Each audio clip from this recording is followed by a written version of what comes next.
बेकार की बातों को लेकर के सोशल मीडिया पर मेरे चरित्र हनन का लगातार प्रयास करते हैं।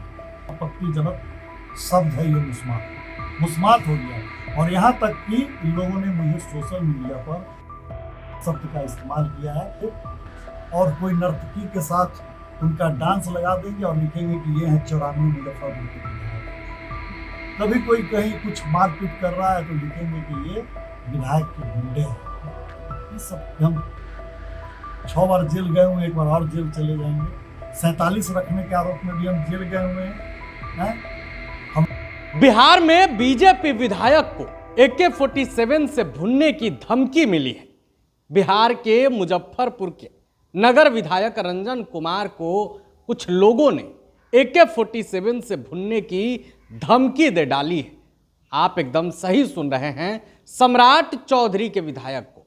पूरा मामला क्या है, पूरी खबर क्या है, हम आपको विस्तार से बताते हैं।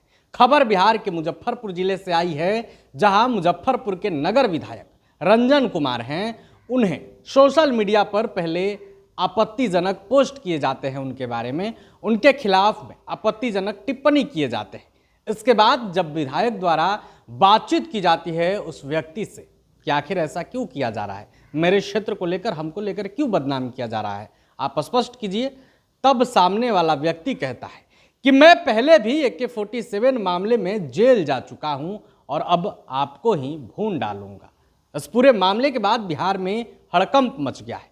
आपको मालूम है कि बिहार में सम्राट सरकार है। सम्राट चौधरी खुद बीजेपी के CM हैं और सम्राट सरकार में ही बीजेपी विधायक को धमकी मिलना अपने आप में लॉ एंड ऑर्डर पर बड़ा सवाल खड़ा करता है।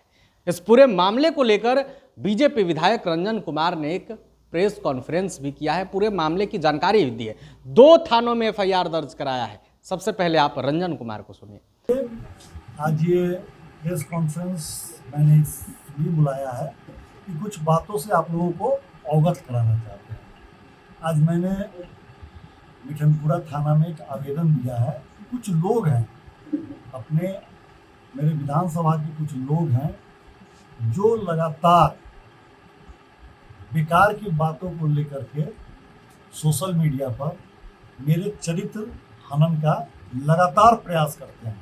चुनाव के पूर्व से विशेष करके 2 लोग, और भी 2-4 लोग हैं, लेकिन मैं 2 लोगों का नाम खुले आपको बताता हूँ। एक मुकुंद कुमार और एक ठाकुर दिव्य प्रकाश।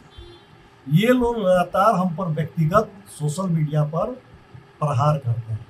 अब आप बताइए, मैं अगर लोगों के यहाँ लोग मुझे निमंत्रण देते हैं और मैं उस निमंत्रण को पुरने जाता हूँ तो आप इसका मजाक उड़ाइए, क्या ये जायज़ है?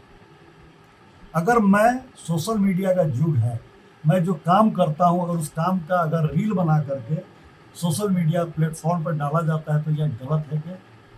अब इन बातों को लेकर के अगर आप मेरे चरित्र हनन का प्रयास करते हैं कि हम भोज खाने में लगे हुए हैं, हम रील बनाने में लगे हुए हैं, हम इसीलिए मंत्री नहीं बन रहे हैं कि हम भोज खाने में या रील बनाने में छूट गए और हमको आगे भी भोज खाने की इच्छा है, इस सब तरह की बात लिखना और साथ में मेरा फोटो लगा करके लिखना, और हम किस हाथ में सूता रक्षा सूत्र बांधें वो भी वही लोग तय करते हैं कि बायां हाथ में बांधें कि दाहिना हाथ में बांधें, इस चीज़ को लेकर के करते हैं।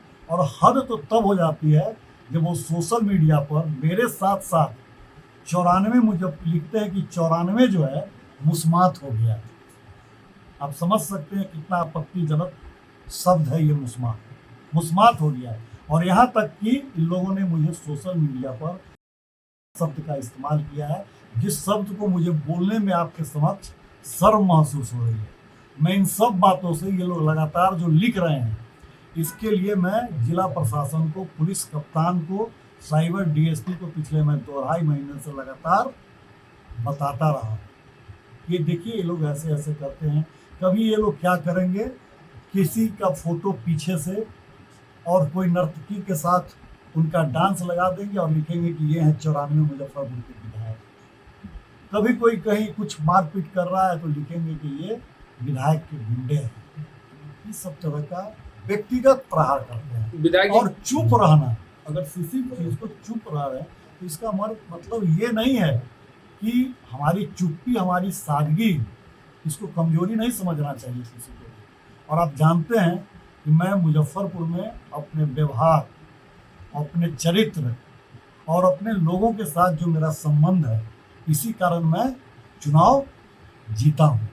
और इस तरह से एक जनता के द्वारा वैसे चुने हुए प्रतिनिधि हूँ मैं, जो चुनाव में 30 राउंड में मैं चुनाव जीत करके आया हूँ। मतलब क्षेत्र की चारों ओर की सर्वस्व जनता ने, चाहे वो कोई भी जनता हो, किसी जाति से, किसी समाज से आते हो, सभी ने हमको समर्थन दिया है।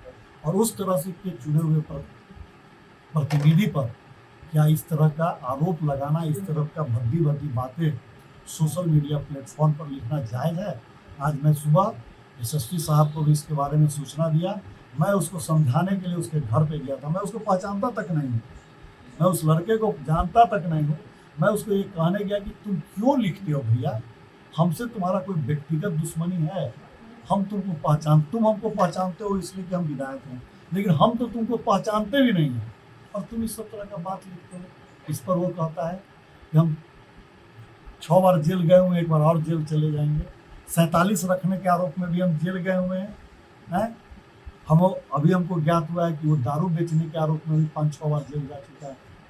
तो इस तरह का करना, ये जो 2 लड़का, एक मुकुंद कुमार और एक ठाकुर दिव्य प्रकाश, जो कर रहा है वो बहुत ही गलत है।